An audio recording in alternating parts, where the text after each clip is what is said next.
Hey, what's going on, guys? This is Jeremy, and thanks for tuning in to another video here at Yes Receives Tech Talk. And today we're doing my top 10 features of the iPhone 6. Let's get into it.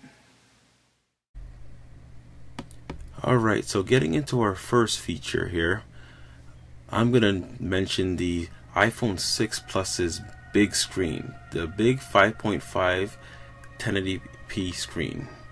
Now, I don't know if you guys can see it in this video, but the resolution really plays a big difference in watching these movies. So them adding the 1080p HD Retina display, I mean, it's doing wonders. Whether you're watching videos, whether you're just, going through pictures, or just, going through playing a game, or just, navigating through the phone itself, it makes a huge difference. And hopefully you guys can see what I'm seeing here, just in this video, because it's amazing. Now, going into our other feature, our second feature will be the assistive touch feature. So you can activate that by going into settings. Once you're in settings, you'll just need to go to the accessibility option, go to assistive touch. Once you're in assistive touch, you can go ahead and just slide that on. That will enable that little circle there. If you click on that circle, you'll have all your different features. So you can have your favorites, your home button. You can navigate the volume on the phone itself, so volume up and volume down. Very good feature, just so you can kind of get access to the screen, being that it's such a big screen. Second feature would be the keyboard feature. Now, Android had this feature for a while, being able to add custom, third-party keyboards to their phones. So I'm glad Apple decided to go ahead and allow that functionality on this phone. So if you're into, changing your keyboard, getting a different color as seen here in this video, or just adding a more comfortable keyboard, for your usage of typing, then feel free to do so. It's definitely a great feature. One of my favorites, as well as many others I know, is the Swift keyboard, when you can kind of, slide the your fingers across the different letters in order to type. So definitely worth mentioning. The fourth feature would be the desktop view feature in Safari.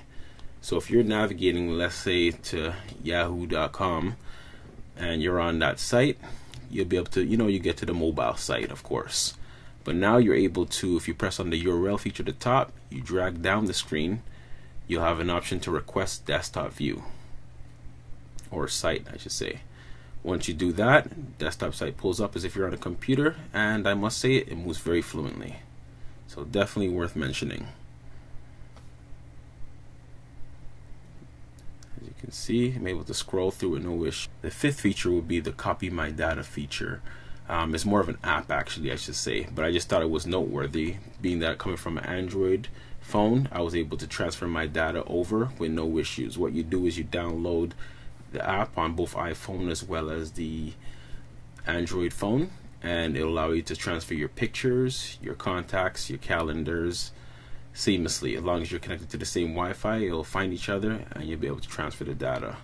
So definitely worth mentioning for people that are making the switch.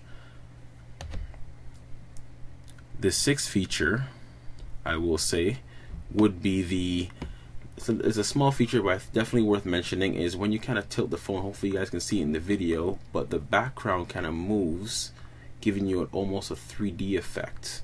Now, I thought this was fairly cool, so I decided to definitely mention it in this video here for you guys today. Now, the seventh option would be when you're in messages. I'm not sure how you guys are, but when I send a message and someone's taking a while to reply, or they sent a message to me and I just want to know what time they sent it, I want to check that. Now you can do so by just swiping over in the messages screen to the left, and it'll be able to show you that timestamp. So definitely a cool feature.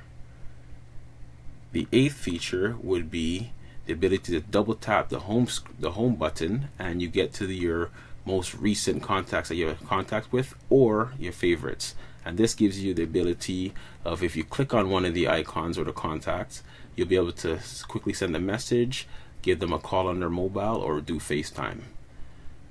So definitely a cool feature, allowing you to kind of get quick access to your recent. And the ninth feature is the ability to reply to messages just by swiping to the left of the notification, whether in the home screen or just on your regular phone, and then you get a message incoming. you'll be able to swipe to the left and you'll be able to quickly type a reply to that person and send it off, as seen here in this video. Definitely worth mentioning. Now the 10th feature would be the battery app monitor.